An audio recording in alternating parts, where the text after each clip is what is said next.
propose pour terminer ce débat de faire. Ça va être une revanche, Cyril Gane, John Jones quasiment. Un combat, j'espère que ça durera un peu plus qu'1 minute. Je suis John Jones. Effectivement, je vous propose d'avoir le premier duel de la soirée, le bouche à bouche.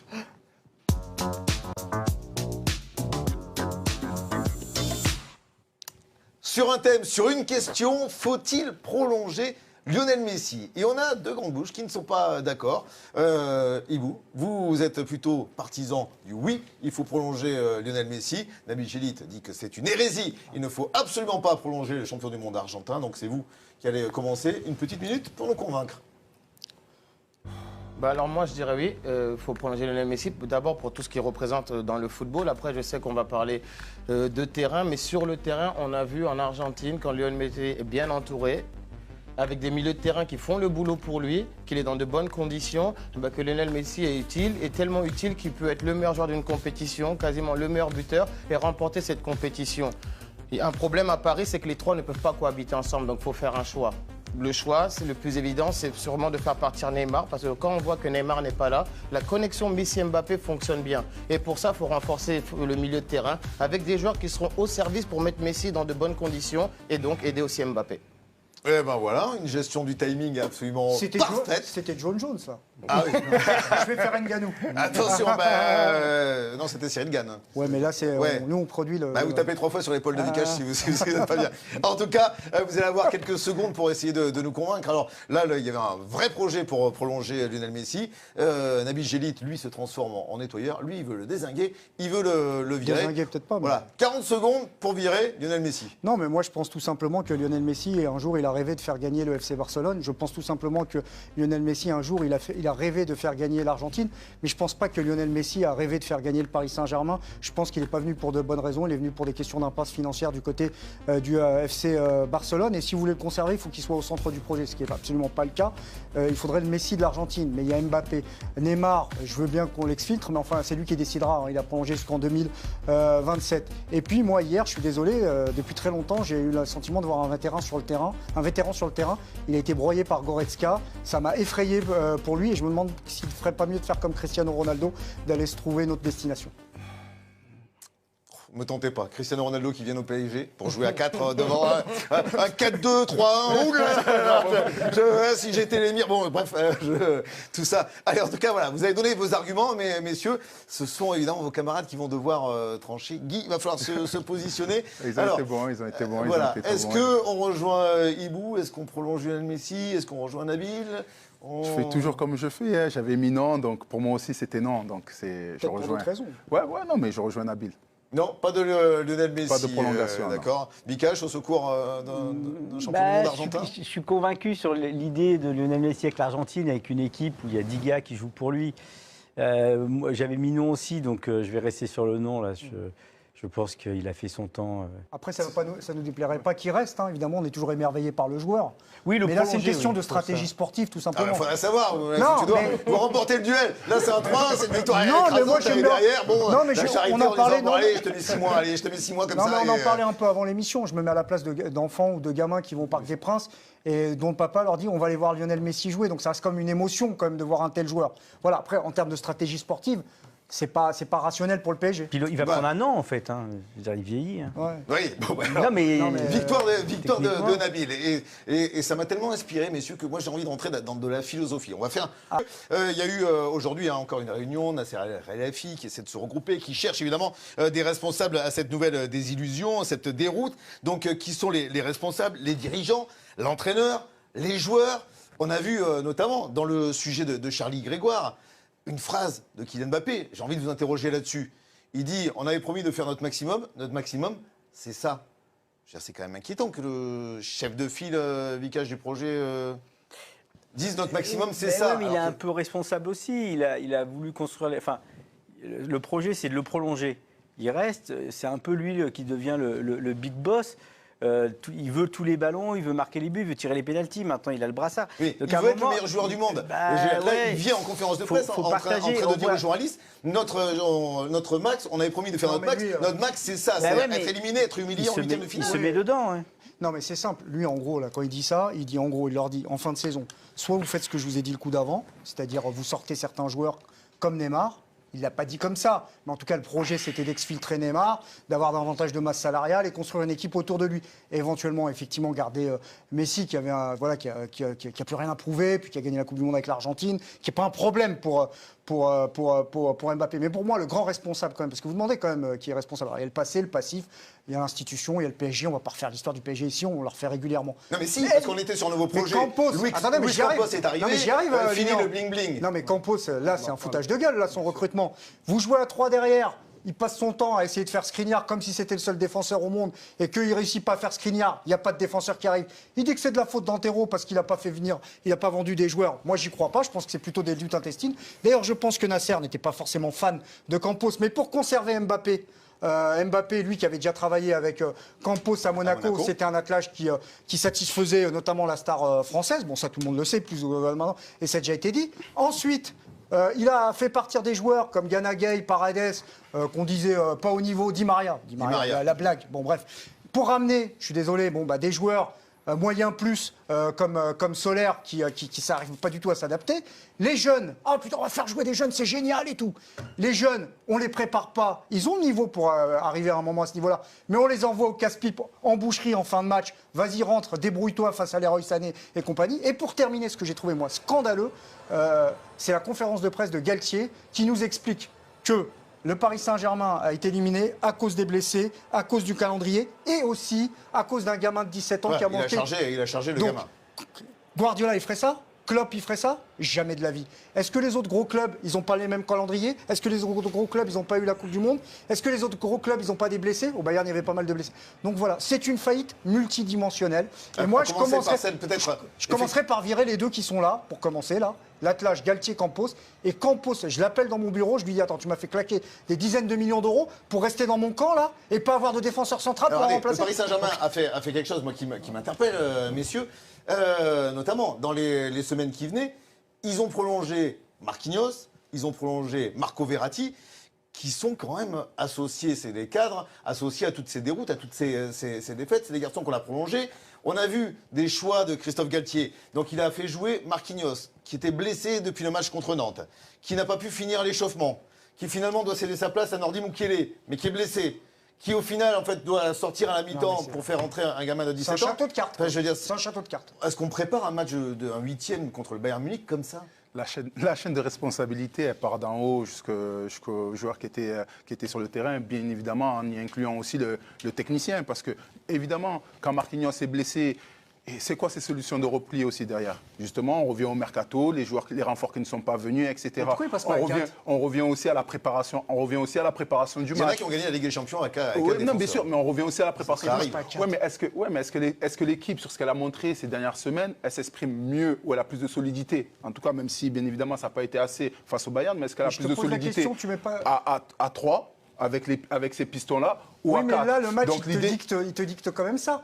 Tu sais que Bichabou, il n'est pas prêt, le gamin. Ouais, est-ce que tu fais pas Danilo, Ramos, tu dis à Mendes et Hakimi de redescendre ? Il y a Neymar, un petit 4-4-2, Non, mais c'est là où la décision, c'est pour ça que je dis Nagelsmann, quand il a su qu'il allait jouer contre le PSG, qu'il a décidé de jouer en 4-4-2, alors qu'il jouait toujours en 3-5-2, il a changé. Et pendant un mois, il n'a pas fait jouer 3 semaines Cancelo pour préparer Pavard et Stanisic à bien défendre.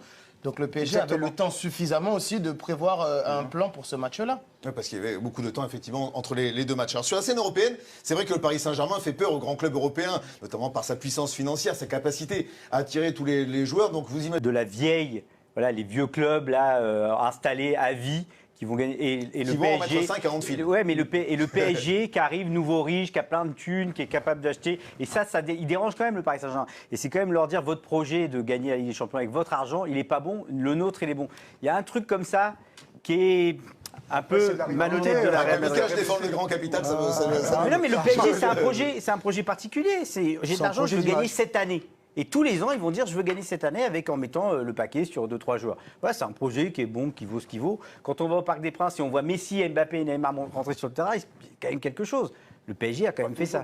Mais effectivement, c'est beau d'y aller, de voir des joueurs de ce Oui, talent-là. enfin, c'est une belle équipe numéro 1, c'est pas une équipe. Mais après, Faut pas peur, le PSG. oui, mais après, Faut c'est dire pas, la je trouve, vérité, ça fait peur à personne. c'est pas suffisant. On parle de projet, le projet, on le connaît pas en fait. Moi, le projet, je le exact. Mais connais il n'y a pas. pas de projet. Le Il y a projet, pas c'est de de gagner. projet, L'année prochaine, on la va presse gagner. espagnole donc était pas tendre, mais il n'y a pas que eux qui se réjouissent des malheurs du PSG, Isaac. Oui, et il y en a beaucoup des mots du côté du PSG, beaucoup de constats qui sont faits. Christian nous dit l'équipe doit passer avant. D'ailleurs, comme l'a souligné Danilo à la fin du match, où il a dit qu'on se repose trop sur l'individuel et qu'il faut davantage être un collectif. Dia va dans le sens de Nabil, perdre Gay ou Paredes pour finalement avoir moins bien.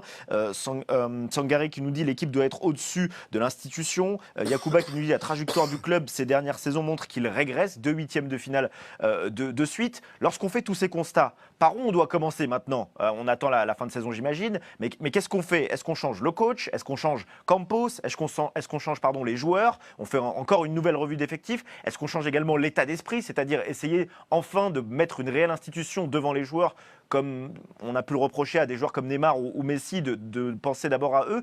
Par où on commence aujourd'hui? Voilà la question que vous pose effectivement Isaac, que se pose tout le monde.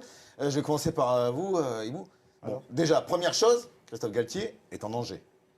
Il est en très grand danger, mais si on parle d'entraîneur, moi je vois qu'un seul entraîneur qui peut venir resserrer les boulons du PSG, c'est José Mourinho. Tout autre, ça ne marchera jamais. C'est pas possible. Antonio Conte bientôt sur le Oui, marché. peut-être aussi, mais on parle Il dit d'institution. Zidane, il est libre. On parle d'institution au PSG. Pour de vrai, depuis que les Qataris sont arrivés au PSG, il n'y a pas d'institution. Il faut arrêter de dire que le PSG, c'est un grand club où il y a eu une institution. Les seules fois où le PSG a eu une institution, c'est quand ça allait mal et que les supporters s'identifiaient au club et que les joueurs s'identifiaient à l'équipe. Et là, on peut parler d'institution. Mais depuis qu'il y a le Qatar, il y a quelle institution? Quel joueur est venu jouer au PSG? C'est un club de mercenaires, c'est ça? Parce que le PSG est son club de cœur, à part les jeunes. À part Mbappé. Et Mbappé, parce Après, que ils c'est ont le des club de sa circonstances vie. atténuantes quand même, parce qu'ils sont piégés par la Ligue 1. Je veux dire, pour bah, attirer, ils ont été institution, obligés moi, de j'en vois surpayer aucune. pour faire venir. Ouais, bah oui. cherche pas. Non, mais. Oui, Non, mais à un moment, il faut dire, Non, il mais faut il y a avoir plein de joueurs. le panorama global. Non, mais il y a plein de malgré ça, joueurs. malgré ça, Christopher Nkunku est un très bon joueur. Enfin, il a été poussé dehors. Enfin, il n'est pas. Non, mais plus moi, mauvais je que- dis pas qu'il n'y a Diaby. pas un modèle qui est possible. Quand vous avez le bassin quand même de population le plus talentueux au monde avec Sao Paulo, vous avez peut-être des chances de pouvoir construire une équipe, mais ça demande du temps, entre guillemets. Et ça ne demande pas d'envoyer des gamins. Ça demande une vision surtout, Nabil. C'est-à-dire mais de du compter temps. sur ces Mais jeunes-là c'est pas parce leur- qu'ils s'explosent tous. c'est pas leur partout. projet, T'as Hugo, Maignan, tu le t'as sais très Diaby, bien. t'as Nkunku et C'est t'en pas leur passes. projet. Galtier essaie de les intégrer dans le projet. Il leur donne quand même du temps de jeu. On voit que Quand il est en Warren galère. Emery, il rentre beaucoup. Quand il est en galère. Mais là, virer Galtier, pourquoi? Qu'est-ce qu'il leur reste à jouer au Paris Saint-Germain? Il leur reste quoi à jouer? Virer Il leur Galtier reste là 12 matchs de Ligue 1. Virer Galtier maintenant, pourquoi? Non, Je mais trouve encore une ouais. fois, ça montrerait un peu d'instabilité. Voilà, le coach est fini, la saison de la Ligue des Champions, c'est terminé en Coupe de France. Ils y sont pas, ils ont le championnat, ils peuvent finir ils le champion. font tous les ans. Voilà, ils finissent champion Dès qu'il y a une et grosse on prépare. déception, dès qu'il y a une Et on grosse prépare, déception, on prend pas une décision dans l'urgence, ni voilà, on prépare, on réfléchit vraiment, on se réunit, on pense à un réel projet duquel on verra dès les arrivées des joueurs, du coach, etc. On sentira quelque chose par ça. Mais pour l'instant, là, virer Galtier aujourd'hui ou demain, mais je suis désolé, c'est se n'importe dédouaner. quoi. C'est voilà, C'est se dédouaner. exactement. C'est juste dire voilà, il faut qu'une tête tombe. Eh ben écoutez, c'est le technicien, c'est de sa faute. Mais je suis désolé, c'est n'importe quoi. Moi, je vais être cash. Il faut. Vikash, vas-y. Bah, non, moi je. Je vais être cash. Bon, Mais non, mais Est-ce qu'il voulait prendre la ce qui est parole marrant, ce qu'a dit Nabil tout à l'heure, c'est que Mbappé a validé Campos, qui a validé Galtier. Donc Mbappé aussi est responsable de quelque chose quand Mais même. Nasser ne le voulait pas. Et à un moment, on pas construit de Campos. l'équipe autour d'un joueur. On va lui demander encore, tu veux lui, tu veux lui, tu veux Oui, lui. mais Le Messi, projet. on lui demandait bien à Barcelone. Même si c'est pas dit comme ça, les grands joueurs, on les sonde. Mais Messi, Ils ont quand même- quand on l'a sondé, Messi, il avait Messi déjà n'a pas fait envie de jouer gagner avec l'équipe. Ibrahimovic. Ibrahimovic n'est pas resté. Il avait déjà fait gagner l'équipe quand Bon, il a. a priori, ils ont non, mais- commencé à Après, sonder. on va rien dévoiler, mais a priori, le projet qui a été vendu à Kylian Mbappé, c'est que Neymar s'en allait. Oui, voilà, c'est ça, que c'est ce qu'on a dit. Lewandowski est arrivé. Tout le monde que est au courant, et Neymar, se ça, joue il comme le sait. Voilà, Et ça, ne s'est Neymar, pas il le sait. produit.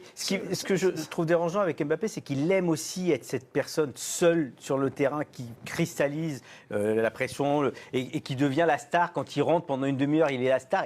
force un peu Il les est choses, aussi l'homme le plus heureux de la Alors planète que- à ce moment-là. Après, si vous voulez vraiment changer les choses, entre Pour vendre guillemets, Mbappé. Non, pas vendre Mbappé, mais il ne faut pas garder toutes les stars déjà. Ça, c'est une sorte. Ça donne plus de surface financière pour avoir. Là, tout le monde est renouvelé, donc tout le monde est reconduit. Là, tout le monde là, est ça va être prolongé. l'éternel recommencement et ils ne sont pas sortis d'auberge. Non, mais vous, malheureusement pour eux, moi je pense, après je me trompe peut-être, hein, et je ne garde pas l'attelage Galtier-Campos. Et surtout, je ramène un coach, enfin, un coach qui me semble plus fort que mes joueurs. Et il y en a très peu sur le marché. On revient, sur le thème. Messieurs, je vous repose la question. Là, on est sur 10 ans du projet donc QSI, de l'ère qatarienne du Paris Saint-Germain. Est-ce que le Paris Saint-Germain a régressé ou a progressé pendant ces 10 ans? Là, aujourd'hui, à l'instant T, aujourd'hui, vous me dites quoi? Est-ce qu'ils ont régressé? Ils ont stagné, ils n'ont jamais été au-dessus ou en dessous. C'est le même depuis 10 ans. Le PSG veut gagner la Ligue des Champions, le PSG n'a pas gagné la Ligue des Champions. Ça a fait des demi-finales, ça a fait Non, des mais finales. oui, mais le PSG Maintenant, n'est ça pas fait un 2 grand années, c'est d'Europe, huitième. désolé. Il ne faut pas être malhonnête, il y a des choses positives en termes d'image, en termes de marketing, en termes de puissance de la marque. Le Paris Saint-Germain existe dans le football mondial, ce qui était moins le cas par le passé, même si dans les années 90, ils ont brillé. Ils ont quand même, à un moment, polarisé l'attention. Regardez, quand Marca... Mais là, on parle de sportif. Quand Marca fait ses unes sur le PSG... à plusieurs reprises, la presse espagnole, il y a 15 ou 20 ans, la presse espagnole, la Ligue 1, ça ne les intéressait pas. Jamais il y avait des unes sur le Paris Saint-Germain. Donc ça, le Paris Saint-Germain a quand même réussi ça. Alors après, sportivement, ça avait quand même bien commencé. Je veux dire, c'était cohérent, rationnel, autour de Zlatan Ibrahimovic. Et c'est ensuite que c'est parti en cacahuète. Qu'il leur fallait, c'était Ancelotti. Ils ont réussi à le faire partir. Je veux dire, c'était le seul qui était vraiment très fort, qui avait gagné la Ligue des Champions. Oui, parce qu'ils ont fait comprendre que le Madrid a téléphoné, Carlo Ancelotti leur a dit merci, au revoir. On peut penser pareil de Tuchel et d'Emery qui ont quand même gagné des choses et des choses importantes en quittant. Oui, mais en quittant le Paris Saint-Germain. Enfin, des Ligues des Champions, des Ligue Europa. Mais le Paris Saint-Germain, ça, nous, on n'en gagne pas ici en France. Il faut les gagner, on ne gagne pas. Nous, on ne sait pas ce que c'est. Une Ligue Europa, on prend. Même le Paris Saint-Germain, demain, terre versée, tu gagnes une Ligue Europa. On a vu des équipes en Europe qui sont installées après en Ligue des Champions en passant par la Ligue Europa. On va savoir avec Isaac. On va aller évidemment sonder, on va essayer de savoir dans ce qu'en pensent évidemment nos camarades qui nous écoutent. Donc, est-ce que le Paris Saint-Germain a régressé? On est dans le oui, encore une fois, 82%, non à 18%. C'est vrai qu'on souligne le fait qu'ils sont restés 2 fois à quai au niveau des huitièmes de finale. Et lorsqu'on compare par rapport à l'équipe de 2011 qui a fait quart de finale, vous l'évoquiez tout à l'heure avec Carlo Ancelotti, sans perdre, on le rappelle, face au FC Barcelone, il y avait eu 2-2 à l'aller, 1-1 au retour. On se dit que finalement, il n'y a pas une énorme évolution de 2011 à 2023. Eh bien voilà, encore une fois, le score, vous voyez que nos abonnés, ça renvoie également. On ne prend pas des pincettes. Messieurs, je vous propose pour terminer ce débat de faire. Moi je vous dis que sur les biens, moi ça va pas. Non parce qu'il faut refaire le PSG. Il faut refaire au fond et en comble. Il faut carrément tout refaire au PSG. Même le slogan faut le changer. Rêvons plus grand. C'est plutôt le cauchemar est plus grand. D'année en année le cauchemar devient de plus en plus grand. D'année en année c'est d'humiliation en humiliation. Le slogan s'il vous plaît, changez-le. Donc Mbappé, il va falloir que tu recrutes d'autres personnes. Non, je dis Mbappé parce qu'on sait que c'est lui maintenant le PDG du PSG. Nasser, on le voit plus. Depuis que Mbappé a prolongé, on le voit plus. On le voit de temps en temps, mais on le voit plus trop. Parce que c'est maintenant lui le PDG. L'entraîneur, il faut le changer, il faut dire la vérité, il faut le changer. Le mec, on perd contre le Bayern. Au lieu d'incriminer fumeur de Verratti qui a fumé notre avenir. Non, toi, tu incrimines un jeune de 17 ans. Oh, il est pas mature, il a fait une erreur et tout. Il a 17 ans. Il va faire quoi? Prendre le ballon, il va dribbler tout le monde. C'est normal. C'est plutôt Verratti qui aurait dû s'en charger. Mais je vois encore Galtier qui écrit sur calepin, qui écrit. Mais j'espère que tu écris un livre. Parce que tu vas bientôt être licencié. Donc j'espère que tu écris un livre, Mon année au PSG. T'écris, mais on voit son calepin. Il est encore en train de chercher l'équipe. Le mec, on est quand même en mars. Tu cherches encore l'équipe. Encore l'équipe type. Faut arrêter. Non, mais va plutôt dans un dictionnaire et cherche licenciement. Parce que c'est ce qui va t'arriver. Sérieusement, Mbappé, sérieusement, recrute Mourinho. Ou essaye de recruter un Guardiola, on sait pas ce qui va se passer avec City, tu vois, donc attends un peu mais recrute-le. Mais quand Mbappé avait dit pivot gang, il a finalement raison, parce qu'il faut un pivot, c'est ce qu'il faut. Et comment ça se fait qu'on a Nuno Mendes et Hakimi pour faire des centres mais personne pour mettre la tête? Donc pour moi, l'attaquant idéal c'est Victor Osimhen, Victoire Osimhen. Tu joues avec lui, t'es sûr d'aller à la victoire. Vous voyez ce qu'il fait avec le Naples? Vraiment, c'est pas une teinture qu'il a, une teinture jaune, non, c'est qu'il est en mode Saiyan, il est en mode guerrier. Le mec, ça se voit qu'il se jette sur chaque ballon. Les ballons de la tête, il va les prendre, il va les mettre, hein. Pas pareil que l'autre là, et critiqué, il est grand, voire peut-être un peu plus grand que Osimhen, mais lui, la tête, il fait rien. Limite, il donne des mots de tête. Je dis, mais qu'est-ce qu'il fait là? 40 millions, on a payé 40 millions. Qu'est-ce qu'il fait là? Il fait rien du tout. Pour prendre un Victor Osimhen, le jeu, en fait, se concentre sur le côté gauche. Le 40, il n'y a rien. Mais parce que Messi peut pas prendre le couloir. Donc Messi, il faut le faire redescendre, un peu au milieu. Et il faut, à droite, j'aimerais trop qu'on recrute un Riyad Mahrez. Ah bah oui, c'est lui. Tu vois, qui de mieux que l'enfant de Sarcelles? On a un enfant de Bondy, qui de mieux que l'enfant de Sarcelles aussi? Un enfant de la banlieue parisienne. Vous inquiétez pas, il pourra déborder, il pourra dribbler. En plus, il y aura une bonne connexion maghrébine avec Hakimi derrière lui. Ça peut que créer des étincelles. Et vous inquiétez pas que si le PSG vient, il quittera City. Parce qu'à City, il n'est pas reconnu à sa juste valeur. Donc il vient, il va carrément dribbler, on va le voir, ce sera même plus des matchs, ce sera des spectacles carrément. On va le voir à l'œuvre carrément. Mais lui, c'est pas un footballeur, Marais, c'est un artiste. C'est ça, c'est de l'art qu'il fait sur le terrain. C'est ça, donc, il nous faut un gars comme ça qui peut provoquer, qui peut marquer, qui peut dribbler, qui peut tirer les coups francs. Voilà ce qu'il nous faut. Un mec comme ça à droite. Et ensuite après en défense, parce que là, il y a un gros problème aussi en défense. Il faut faire revenir Abdou Diallo. Skriniar serait bien, un guerrier viking, Skriniar. Tu demandes c'est Skriniar ou Ranier Lodbrok? Un guerrier viking qui est là, il nous faut plus de guerriers. Il faut plus de soldats sur le terrain. Un beau Skriniar qui est là qui pourra faire peur aux attaquants. Non mais tu regardes Kipembe, t'as pas peur. Limite, tu joues contre lui, t'as peur de le blesser, limite. T'as pas peur de lui. Marquinhos, t'as pas peur de lui. Non, honnêtement, t'as pas peur de lui, Marquinhos. T'es un attaquant, limite, t'as envie d'être gentil avec lui. Tu dis, ah bon, je vais aller doucement, t'as envie d'être gentil. T'as pas peur de lui. Il nous faut des défenseurs qui fassent peur. On a dit un peu Ramos, il nous faut un autre qui fait carrément peur. Voilà ce qu'il nous faut. Après, pour le milieu, il nous faut un milieu à la Yaya Touré. Un milieu un peu, tu vois, un peu agressif, mais qui peut, un peu un homme à tout faire. Bon, j'ai pas encore trouvé. Donc, dites-moi un peu dans les commentaires quels sont les profils que vous pouvez me donner et tout. Et un peu à la Thiago Motta. Voilà ce qu'on avait avant, voilà ce qu'il nous faut. Mais là, peut-être que le PSG reviendra au haut niveau et peut-être qu'on pourra gagner. Mais tant qu'on ne fait pas ce genre de transfert, qu'on garde la même équipe. Ah non. Bah, je vous dis la vérité, on n'ira pas plus loin. Donc, suggérez-moi des milieux dans les commentaires ou d'autres joueurs. Si vous avez d'autres attaquants, d'autres milieux, d'autres défenseurs, dites-moi tout ça dans les commentaires. Et on se capte plus tard.